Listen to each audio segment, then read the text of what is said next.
Well, Matt Gaetz withdrew his name from Attorney General consideration. So my question to you is, how bad was the ethics report in the House regarding his conduct with women, sex, and drugs? Well, I mean, clearly it's really bad, but what this shows more than anything is already how incompetent and impotent the incoming Trump administration is, because their transition team failed to properly vet a nominee for Attorney General when all they had to do was go ask the biggest hypocrite Trump sycophant on the planet, Mike Johnson, and say, hey, Moses, you're tight with God. We know you've got your pulse on porn and all sorts of sex crimes with all this monitoring of your son's business and back and forth. Do you think we can get him through? And Mike would have said, no, this is pretty damning. And I, as a Christian, am outraged. But no, of course, he didn't do any of that. And they went ahead and nominated him anyway. So, of course, it's bad. We've all known it's bad. Even Senator Boosterbox Mike Mullins from our state talked about how Matt Gaetz was showing pictures of underage girls and talking about, you know, crunching and snorting erectile dysfunction medication, which is kind of a cell phone, but you know, whatever. I mean, this is the cabinet of sexual offenders.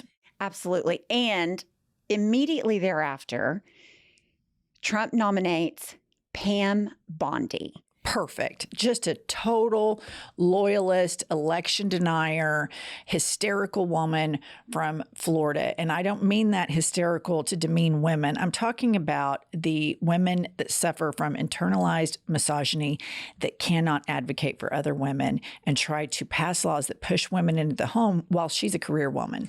Absolutely. And I was looking over her resume. She was a prosecutor for 18 years. She was the Florida Attorney General for 2 terms. During her term as Attorney General, she advocated against LGBTQIA plus protections. Of course.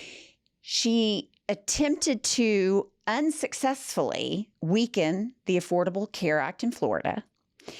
And something that I noticed, that she was going, as Attorney General, Florida was going to become part of the lawsuit suing Trump University because it was a fraud and a grift, as everyone knows. Miraculously, a $25,000 donation was made to a super PAC that supported her, and Florida ultimately did not join the Trump University lawsuit. So that's questionable. Then she was an attorney for Donald Trump in his impeachment.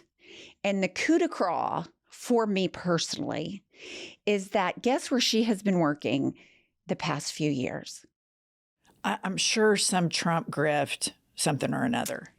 She has been under the wise tutelage of Stephen Miller at the America First group, where they take so seriously the protecting of white men's rights because they are reverse discriminated against. So I get all this into it, and I think she's better than Matt Gaetz, as she is not a sexual predator to our knowledge. But you are right. She is a sycophant. She is Team Trump all the way. And I don't have any real hope that she will stand up to him and not make the Justice Department Trump's own hit squad. There's no hope in any of these nominees. He's doing exactly what he told everybody he was going to do. He's going to hire loyalists. He's going to hire people that are not morally sound or that have moral backbones. And this is what they're going to do. They're going to do anti-LGBTQ plus. They're going to massive tax breaks for the wealthy. They are going to deport. They are going to remove discrimination protections. These are the consequences of this election. He was very crystal clear. Mm-hmm. Where we have to move to is we have to aggressively start branding these people for the evil hypocrites that they are. Nonstop over and over and over again. We have to dumb it down and say, Pam Bondi is a complete idiot. She is an idiot attorney general that has no intellectual curiosity, no moral backbone. All she wants to do is curry favor with a man who doesn't have the decency to blend his makeup. This is the clown car that is arriving. So those in Congress, those in the Senate, how are you going to handle this? They say they're big patriots. No, they're not. What they want to do is take a blowtorch to the Constitution. They say they're so pro-military. Well, guess what? We've got a person accused of rape that's now going to head up the military, who is the nominee as the Department of Defense. Why? Because the generals hurt Trump's feelings for calling him out for being a fraud, a fascist, doesn't bored to tears in Joint Chiefs meetings when he was president the first go round. Everybody that worked with him the first time talks about what an incompetent maniac he is. So we need to start saying, this is not just the bench. These are the bottom feeders. Trump has brought the bottom feeders to the government. And I guess there are a lot of bottom feeders in the country that want bottom feeders to represent them. And so, I mean, the pain that they are going to inflict on the United States is going to be horrible on a lot of the people that voted for them. But the people that vote for them are never, ever, ever going to acknowledge that Trump has done anything wrong. They're never going to. They tripled down. Pumps, there's nothing I value more than sleep, and I get so frustrated when I wake up in the middle of the night and can't fall back asleep, because then I wake up the next morning and I'm so cranky, and I'll take some over-the-counter sleep medications and I feel so groggy the next day. That's why I'm so happy to share with you and our listener Beam's Dream. Have you tried it? I've tried it. My problem is falling asleep, so I drink this right before bed. It's a delicious cocoa flavor. I really like it, and it really sacks me right out. Listener, this bedtime essential is so decadent and totally guilt-free and available in delicious flavors like sea salt caramel, brownie batter, vanilla chai, and Beam Dream Powder original flavor, cinnamon cocoa. Each serving is only 15 calories and 0 grams of sugar. We can say this with confidence: better sleep has never tasted better. Listener, right now, Beam is offering our listeners exclusive early access to their cyber sale. This is the biggest sale of the year, and our listeners can shop it early. Get up to 50% off when you visit shopbeam.com/IHIP.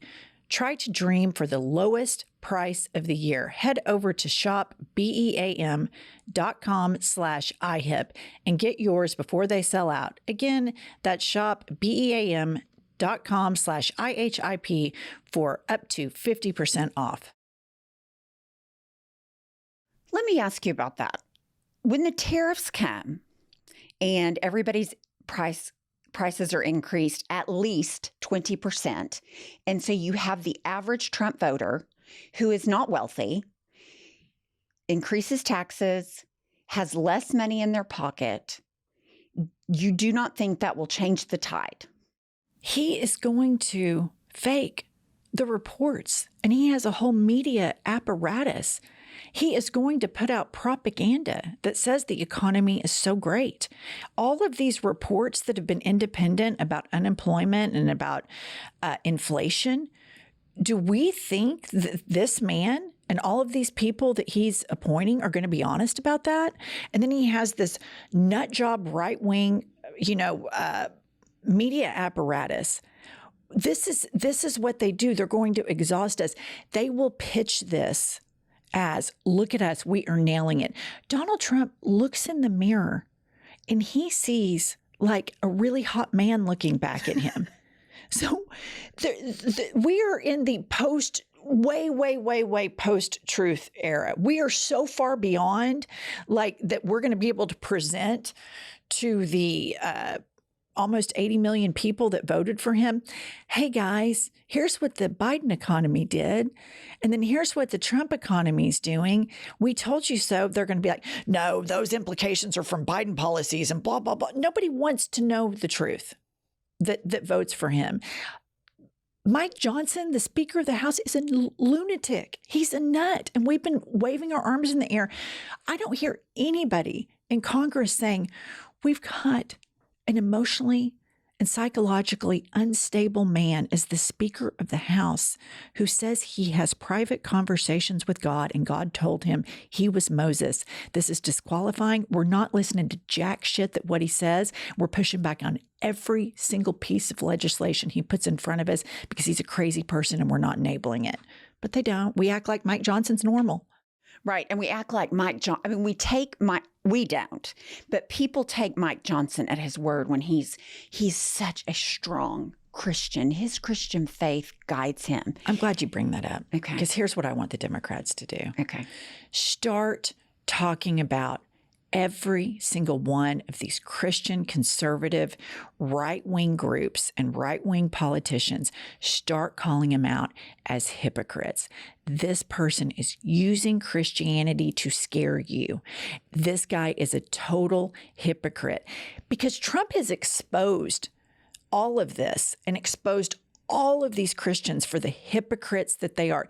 These are the people that felt like Bill Clinton was the downfall of the morality and the decency of the executive branch, of the presidency. These are the same people that lost their minds over it. And now you've got Trump, adjudicated rapist, grab him by the pussy. Everybody he appoints is a sexual predator or enables sexual predation, or they're a Russian agent in the instance of Tulsi Gabbard. So I can't take this. We're going to listen. I want to sit down and I want to listen to MAGA voters. You know what MAGA voters do when they lose? Fuck you. I'm never listening to you. We're going to storm the Capitol. And then what do we do when they storm the Capitol? Oh, this is going to be tough because we don't want to alienate half the country. Are you fucking kidding me? Even Brazil yesterday, they were going to charge Bolsonaro with a coup attempt. But what do?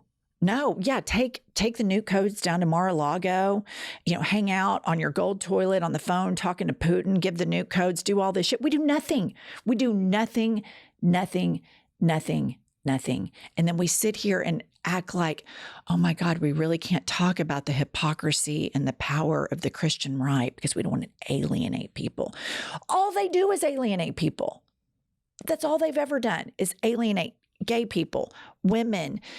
It's so exhausting. I'm so exhausted, but this is the effect of fascism. They wear you down to where you just want to stick your head in the sand and not look at it. No, it would be a lot easier just to ignore the whole thing. Mm-hmm. Pre-surrender, post-surrender, just flat-ass surrender. Mm-hmm. So that's the new appointee in Trump world. Yay, Pam Bondi. She sucks. She sucks. Everybody that he appoints is going to suck. The only remotely normal person is, and I use that term loosely, is Marco Rubio, but he sucks. He's always sucked. He sucks compared to the other people in the clown car. He's at least qualified. Even though he's a dipshit and he is an ass kisser, at least he has some qualifications. And that's sad. That is sad. Well, yeah. And then it's just, recently came out that you were telling me before we started filming that RFK Jr., before he joined Trump, was talking about, what did he call them? Nazis, cowards, bootlickers. Yeah. Idiots. And so everybody at one point has had complete clarity on Trump. And then this whole thing that somehow he's so masculine, that Trump is, and that they're all so manly. And it's just this, this manly administration. And I mean, all I see when I look at them is like, Marco Rubio has zero moral backbone. Ted Cruz, the worst of the worst, I mean, just it amazes me how much they all seek his approval and they desperately want him to like them. But here's the thing that just is unbelievable. Donald Trump, billionaire from New York, really looks down on his supporters. Yes. Everybody knows that behind the scenes, how little he thinks of them, how little he thinks of the religious right. And there's nobody less relatable than rural America and this billionaire that has never flown commercial in his entire life. And then he's appointing all these billionaires, you know, like the WWE lady that covered up child molestation. And they're supposed to relate. And then you have all these Christians like, you know, I really like his policies. Yeah. And I do think he found Christ later in life. And I'm like, we're supposed to sit here and believe this bullshit? You're talking to smart people now. Right. Y'all can all believe all that shit. But what the smart people need to do is dumb it the fuck down and go on attack mode. I mean, Mike Johnson should be eviscerated. It is a layup. Every single Congress person, when they speak, needs to say, before I address what the Speaker of the House said, I want to point out to everybody that this Speaker of the House said, with cameras rolling, God was talking to me. And he said, I'll tell you what, buddy, you're Moses. It's so outrageous. And then respond. But every single time, point out to the American public over and over and over and over and over again that he's crazy and he's a religious hypocrite. If somebody standing on the street said the shit that Mike Johnson said, God told me I was Moses, so then I installed Covenant Eye and I'm monitoring my son's porn and then he's monitoring my porn and I also adopted this teenage boy, but I don't really talk to him anymore. And my wife had a Pray the Gay Away center. And again, I'm Moses and oh my God, I love Donald Trump. I mean, he's great. You would look at this person and go, this person is insane. But yet we respond. We want to work with the Speaker of the House as best we can. He doesn't want to work with you. No, he doesn't. He's made that very clear.